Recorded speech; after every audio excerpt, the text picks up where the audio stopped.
मेरो दाजुहरूसँग आज सपिङ हानेर फर्किँदैछौँ।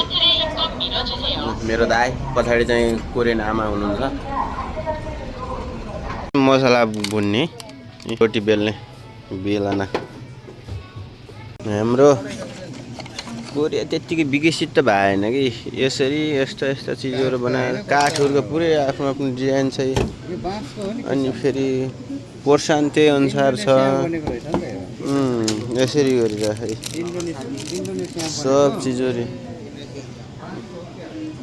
यिनी पन्नीहरू भयो, पन्नीहरू पुरा आधुनिक भएरको पन्नीहरू भयो। यो चम्चाहरू भयो, यो डाडो,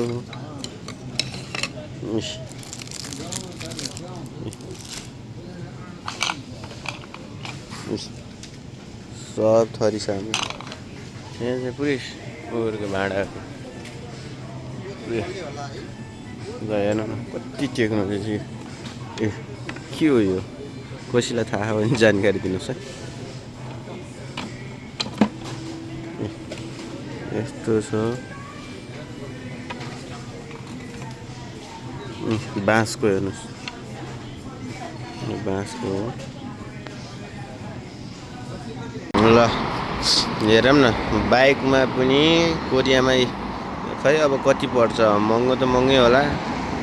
ल न चिसोकोलाई हातमा चलाउँदा राखेर चट्ट लाएर कोरियाको दिमाग चाहिँ हो कि कोरियनहरूको बाइकहरूमा हेर्नु न यसो हुन्छ कि चट्ट लाएर। यसमा चाहिँ मतलबै हुँदैन कि यसरी चाहिँ नेपालमा यति चाहिँ टेक्नोलोजी यति अगाडि छ भने पछि कहाँ छ क्या हाम्रो त्यसरी। ल हेर्नुहोस्।